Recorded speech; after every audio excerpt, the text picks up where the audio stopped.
सूर्य, 8 ग्रह, इन ग्रह के उपग्रह तथा कुछ अन्य खगोलीय पिंड जैसे क्षुद्र ग्रह जिन्हें एस्ट्रॉइड्स बोलते हैं, पुच्छल तारा, कॉमेट्स एवं उल्का पिंड यानी मेट्रॉइड्स, और इसके साथ साथ कुछ अन्य पिंड व धूल, इन सभी को मिला के एक परिवार बनता है और सूर्य इस परिवार का मुखिया होता है।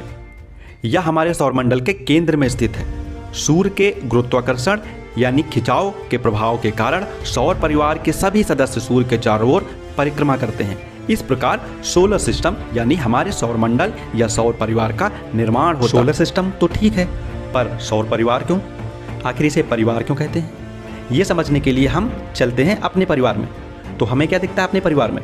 हमारे ग्रैंड पेरेंट्स यानी दादा दादी और उनके बच्चे, ताया जी, पापा, चाचा, और आपके परिवार में चाची, आपके भाई बहन, कजिन्स, सब मिला के संयुक्त रूप से उनको फैमिली यानी परिवार कहते हैं। और आपके परिवार में सभी सदस्य आपके ग्रैंड पेरेंट्स से ही आगे बने हैं और उन्हीं के इर्द गिर्द आपका परिवार घूमता रहता है। ठीक इसी प्रकार सूर्य और सूर्य के चारों ओर घूमने वाले सभी पिंड मिलकर एक परिवार बनाते हैं, इसलिए इसे सौर परिवार कहते हैं। तो अब आइए मिलते हैं सौर परिवार के सदस्यों से। अब आइए सबसे पहले हम मिलते हैं सूर्य से। सूर्य यानी सन। सूर्य सौरमंडल के केंद्र में स्थित अत्यधिक गर्म गैसों से बना है। यह एक तारा है। तारों की विशेषता क्या होती है? तारों में मुख्य रूप से हाइड्रोजन एवं हीलियम गैस पाई जाती है। ये बहुत बड़े होते हैं। हमारा सूर्य भी बहुत बड़ा है। हमारी पृथ्वी जैसे लगभग 13 लाख गोले इसमें समा सकते हैं। यह समूचे सौरमंडल को ऊष्मा एवं प्रकाश प्रदान करता है। सूर्य से पृथ्वी की दूरी लगभग 14,95,97,870 किलोमीटर है। या यूं कहें तो लगभग सूर्य व पृथ्वी के बीच की दूरी 15 करोड़ किलोमीटर। 3 लाख किलोमीटर पर सेकंड की चाल से सूर्य का प्रकाश 8 मिनट 19 सेकंड में सूर्य से पृथ्वी तक पहुंचता है। अब आइए बात करते हैं सूर्य के चारों ओर परिक्रमा करने वाले ग्रह यानी प्लैनेट्स के बारे में। सूर्य से मिलने के पश्चात अब मिलते हैं सौर परिवार के अन्य सदस्यों से। सबसे पहले हम उन पिंडों से मिलते हैं जिन्हें प्लैनेट्स यानी ग्रह कहते हैं। जो आकाशीय पिंड अपने तारे के चारों ओर निर्धारित कक्षा में चक्कर लगाते हैं, उन्हें हम ग्रह यानी प्लैनेट्स कहते हैं। प्लैनेट्स में स्वयं का प्रकाश व ऊष्मा नहीं होती। ये अपने तारे के प्रकाश से ही प्रकाशित होते हैं। जैसे हमारी पृथ्वी सूर्य के चारों ओर चक्कर लगाती है।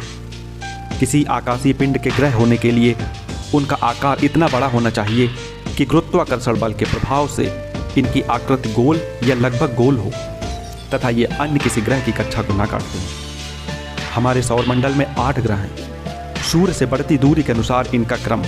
सबसे पहले बुध यानी मरकरी, शुक्र, तीसरे नंबर पर पृथ्वी यानी अर्थ, मंगल, मार्स, बृहस्पति यानी Jupiter, Shani, Saturn, Arun, Uranus और वरुण यानी नेपच्यून है।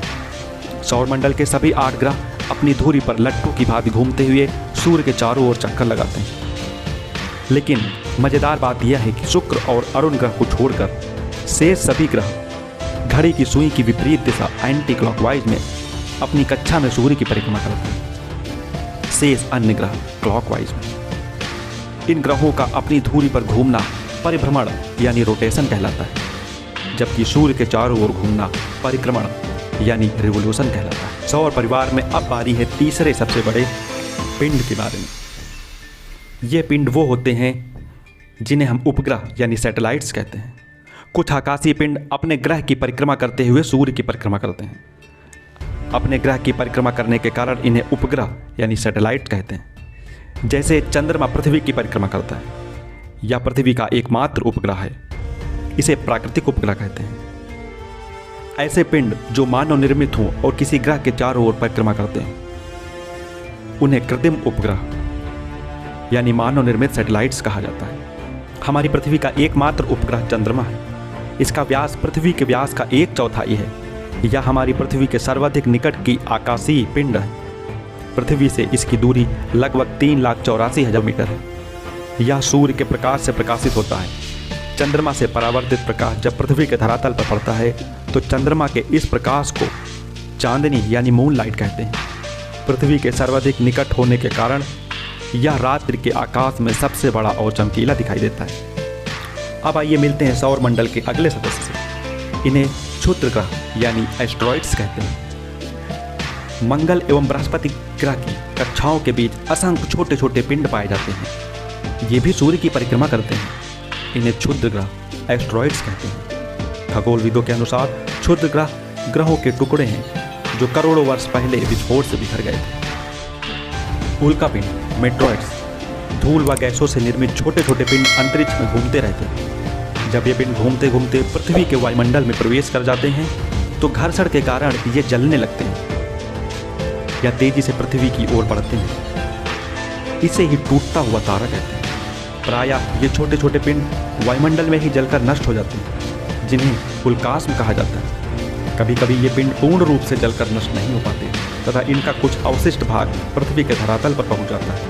इसी अवशिष्ट भाग को उल्कापिंड यानी मेट्रॉइड्स कहते हैं। इस प्रकार हम कह सकते हैं कि क्षुद्र ग्रह पृथ्वी के वायुमंडल में प्रवेश कर जाते हैं तो उन्हें उल्का यानी मेट्रोस कहा जाता है। लेकिन अगर क्षुद्र ग्रह पृथ्वी के वायुमंडल में प्रवेश कर जमीन से टकरा जाते हैं तो उन्हें उल्कापिंड मेट्रॉइड कहते हैं। इस प्रकार हम समझ सकते हैं कि क्षुद्र ग्रह एस्ट्रॉइड्स और उल्कापिंड मेट्रॉइड्स में क्या अंतर है।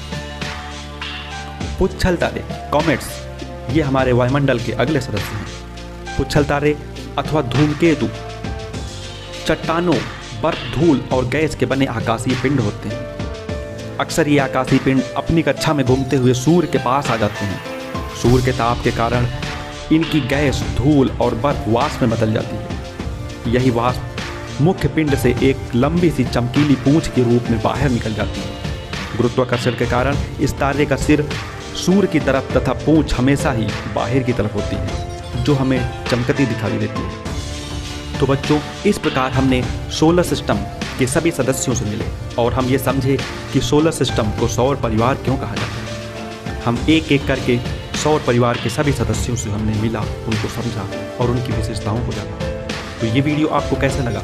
अगर अच्छा लगा हो तो आप सभी लाइक, कमेंट्स और शेयर अवश्य करें। और हाँ, चैनल को भी सब्सक्राइब नहीं किया है तो तुरंत कर लें, अपने दोस्तों को भी बताएं। जय हिंद, जय भारत।